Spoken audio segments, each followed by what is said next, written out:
ইন্দ্রাণীস কিচেনে আপনাদের স্বাগত। চলে এসেছি আরও একটি নতুন রেসিপি নিয়ে। আজ পেঁয়াজকলি দিয়ে একটি রেসিপি করে আপনাদের দেখাবো। করব পেঁয়াজকলি আলু ভাজা। এর জন্যে আমি বেশ কিছু পেঁয়াজকলি ও দুটো আলু নিয়ে নিয়েছি। পেঁয়াজকলিগুলো এইভাবে ছোট ছোট টুকরো করে কেটে একটি ট্রেতে রেখেছি। আর আলুগুলো এইভাবে লম্বা লম্বা করে কেটে নিয়েছি। নিয়েছি হলুদ গুঁড়ো, নুন আর কয়েকটি কাঁচা লঙ্কা। কড়াইয়ে রান্নার জন্য সর্ষের তেল দিয়ে দিয়েছি। তেল গরম হয়ে গেছে। এবার কেটে রাখা পেঁয়াজকলি দিয়ে দিচ্ছি। পেঁয়াজকলিগুলো এবার ভাজতে থাকবো। পেঁয়াজকলি হালকা করে ভেজে নিয়েছি। এরপর দিয়ে দেব কেটে রাখা আলু।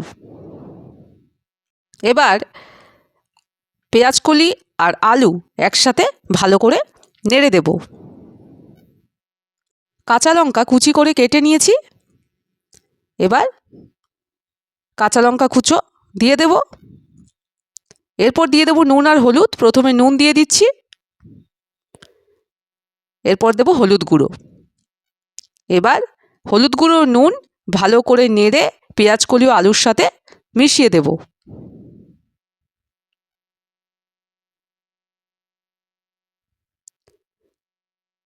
পেঁয়াজকলি ও আলু প্রায় ভাজা ভাজা হয়ে গেছে। আর একটু ভেজে আমি নামিয়ে নেব। পেঁয়াজকলি ও আলু ভাজা হয়ে গেছে। এবার একটি পাত্রে নামিয়ে আমি আপনাদের দেখাচ্ছি। গরম গরম পেঁয়াজকলি ও আলু ভাজা একদম রেডি। গরম ভাতে বা রুটির সাথে খেতে কিন্তু দুর্দান্ত লাগে। পেঁয়াজকলি আলু ভাজার এই রেসিপিটা আপনাদের কেমন লাগলো কমেন্ট করে জানাবেন। ভালো লেগে থাকলে লাইক করে দেবেন আর প্রিয়জনদের সাথে শেয়ার করে দেবেন। সবাই খুব ভালো থাকবেন। ভিডিওটা এখানেই শেষ করছি।